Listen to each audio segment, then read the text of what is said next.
Sir ఈ రోజు నుంచి బీజేపీ రైతు రచ్చబండ అనే కార్యక్రమాన్ని స్టార్ట్ చేసింది.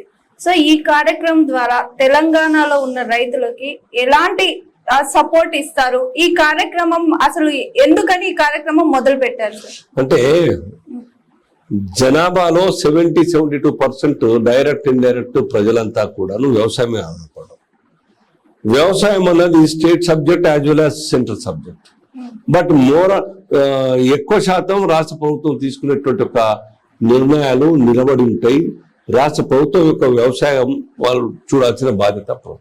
మీరు చూడండి, రైతుల పట్ల ఎంత వివక్ష చూపుతా ఉన్నారు. ఎన్నడన్నా నైదర్ బీఆర్ఎస్ సర్కార్ ఆదుకోలేదు. వీళ్ళు ఏమనుకుంటే ఆదుకోవడం అంటే మేము ఆ పంటకు 5,000 ఇస్తున్నాం కదా, అదే పెద్ద ఆదుకున్నాం అనుకుంటున్నాం. లోన్ మాఫ్ చేస్తున్నాం కదా, అదే ఆదుకున్నాం అనుకుంటున్నాం. అరే very purpose of the farmers issues గురించి సొల్యూషన్ గురించి ఆలోచించారు. వ్యవసాయం లాభసాటి వ్యవసాయంగా తయారు కావాలి. రైతు ఇష్టంతో పంట పండించడానికి ముందుకు రావాలి. కొత్త పంటలు ఏమున్నాయి, కమర్షియల్ క్రాప్ ద్వారా ఇంకా లాభం ఎట్లా పెంచేయచ్చు, అలాగే ఎక్స్పోర్ట్ ఏ స్థాయిలో తీసుకెళ్ళచ్చు, అటువంటి క్వాలిటీ సీడ్, క్వాలిటీ గ్రెయిన్స్ ఎట్లా పండించవచ్చు పంటలు, దాని మీద మీరు డిపార్ట్మెంటల్ గా స్టడీ చేసి మ్యాన్ పవర్ రిక్రూట్ చేసి, సైంటిస్టులను రిక్రూట్ చేసి, అగ్రికల్చర్ ఆఫీసర్ రిక్రూట్ చేసి, రైతుల మీద నిఘా పెట్టి వాళ్ళని ఎంకరేజ్ చేయండి. ఆదర్శ రైతుల ద్వారా వాళ్ళను ముందర పెట్టండి. అవన్నీ కాదు మేము మాఫీ చేస్తున్నాం కాబట్టి లోన్, అరే ఎన్ని రోజులు లోన్లు మాఫీ చేస్తూ ఉంటారు. సర్కార్ మీద ఆధారపడకుండా గౌరవంగా ఇట్లా ఇచ్చే విధంగా రైతులను ఎందుకు చూడదలుచుకోరు మీరు? మేము కోరుకునేది అది లాభసాటి రైతాంగ వ్యవసాయం ఉండాలి.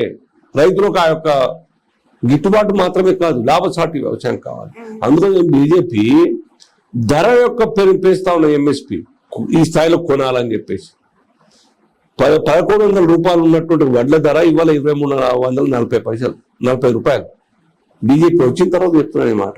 అలా అనేక పంటలు 23-24 పంటల మీద ఎంఎస్పి పెంచి ధరలు పెంచి కొనే విధంగా తయారు చేసింది బీజేపీ సర్కార్.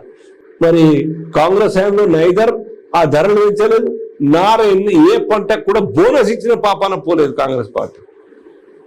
ఈ యొక్క రాష్ట్ర ప్రభుత్వం కూడా బీఆర్ఎస్ ఎప్పుడు బోనస్ ఇచ్చిన పాపాన పోలేదు.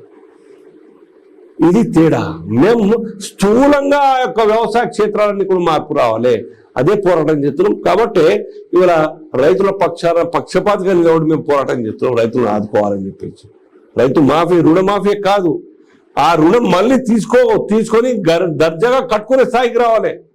గుజరాత్ మోడల్ నేను వచ్చిన తర్వాత చెప్పింది కదా, ముఖ్యమంత్రిగా ప్రమాణ స్వీకారం అయిన తర్వాత నేను గుజరాత్ మోడల్ తయారు చేస్తాను. ఎందుకు ఊరికన్నాడు? కాంగ్రెస్ పార్టీ ముఖ్యమంత్రి కదా.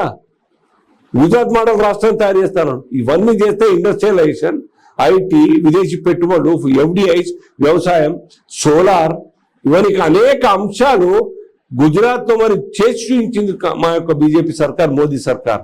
కాబట్టి గుజరాత్ మోడల్ అని వీరు చెప్పినారు.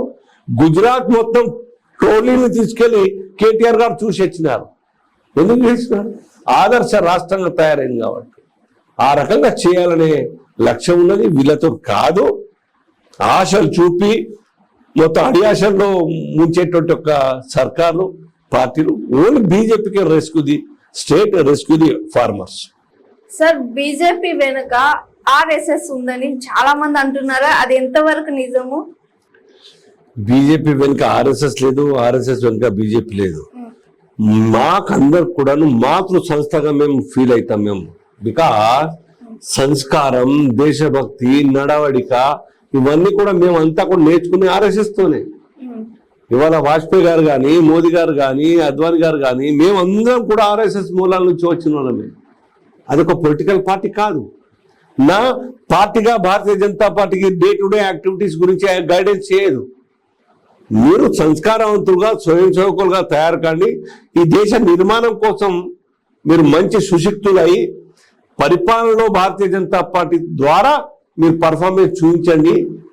భద్రం కాకుండా నిజాయితీగా పనిచేయండి అని చెప్పేసి తయారు చేస్తుంది బీజేపీకి. అది దాని కృతజ్ఞతలు. మేము ఆర్ఎస్ఎస్ లేకుండా మేము ఈ స్థాయిలో ఉన్నాం. ఇటువంటి పార్టీలో ఇన్ని సంవత్సరాలుగా పార్టీలో గెలవకుండా, పార్టీ పవర్లో రాకుండా ఉంటున్నామంటే బికాజ్ ఆఫ్ ఆర్ఎస్ఎస్. సో దాంతోనే మీ ఎంత సుశిక్తులమై తయారై పనిచేస్తున్నాం దేశం కోసం. అప్పుడు బీజేపీ వెనక ఆర్ఎస్ఎస్ ఉన్నట్టు మీరే ఒప్పుకున్నట్టుగా సార్. బీజేపీ వెనుక ఆర్ఎస్ఎస్ వెనుక ఆర్ఎస్ఎస్ అన్నది ఒక స్వచ్ఛంద సంస్థ. అవును. ఆ సంస్థలో వ్యక్తి నిర్మాణం జరుగుతుంది. దేశం కోసం పనిచేసేటువంటి ఒక బాధ్యతాయుతమైనటువంటి పౌరునిగా, దేశ సంస్కృతిని రక్షించేటువంటి ఒక బాధ్యత గల పౌరునిగా ఆ యొక్క ఆర్ఎస్ఎస్ లో తయారవుతాడు. కొందరు బీజేపీలో వస్తారు, కొందరు గవర్నమెంట్ ఎంప్లాయీగా పోతారు, కొందరు టీచర్లుగా పోతారు, కొందరు విద్యార్థి పరిషత్తో పనిచేస్తారు, కొందరు కార్మికులుగా పనిచేస్తారు, కొందరు రైతులుగా తయారవుతారు. అనేక వర్గాల్లో అనేక రంగాల్లో పనిచేస్తారు. ఆ శిక్షణ పొందినటువంటి స్వయం సేవక్ ఆ రంగంలో తన యొక్క ఉనికి, తన యొక్క గుర్తింపు, తన యొక్క పనితనం ద్వారా ఆ రంగాన్ని ప్రక్షాళన చేసి తయారు చేయాలనే లక్ష్యం ఆర్ఎస్ఎస్ మాకు నేర్పుతుంది. అంతేగాని బీజేపీ కాబట్టి నా ద్వారా నువ్వు బీజేపీలోకి వచ్చినావు, ముఖ్యమంత్రి నువ్వు, ఎమ్మెల్యే నువ్వు, ప్రధానమంత్రి నేను చెప్పింది నేను లేకుండా నీకు తీసేస్తా అని చెప్తున్నాను. తయారు చేసే బాధ్యత వాళ్ళది. దేశం కోసం పనిచేస్తాం అంతే, ఇంకేం లేదు వేరే.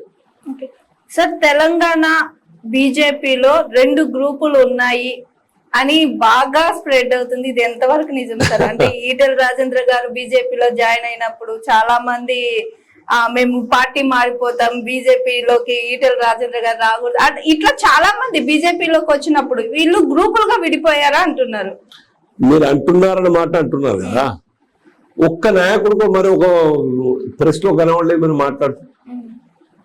ఈటెల రాజేందర్ గారు కావచ్చు, లేదా వారికి మద్దతు ఇచ్చేటువంటి సోకాడు మీరు అనుకునే విధంగా వారికి మద్దతు ఇస్తున్నట్టుగా, వారికి అభిమానులుగా ఉన్నటువంటి ఒక కార్యకర్తలుగా, నాయకులుగా, డౌన్ లైన్ లో ఉన్న నాయకులు మరి వేరే నాయకులు ఖిలాఫ్లో మాట్లాడలేదు. మరి ఇవన్నీ కూడా పత్రిక మీడియా సృష్టించినటువంటి ఒక దుష్ప్రచారం తప్ప ఇంకేం లేదు. అందరూ కొందరు మాత్రం అని డెఫినెట్ గా కొన్ని అంశాల మీద అభిప్రాయాలు వేరే వేరే ఉండవచ్చు కాక, అంత మాత్రం అవి భేదాలు ఉంటా మనసులో, మనస్పర్ధ ఉండదు, ఇష్యూల మీద అభిప్రాయాలు వేరే ఉండవచ్చు కాక, కానీ మనిషి మధ్యన మనస్పర్ధలు ఉండదు, వ్యక్తిగతమైన దుష్మని ఉండదు.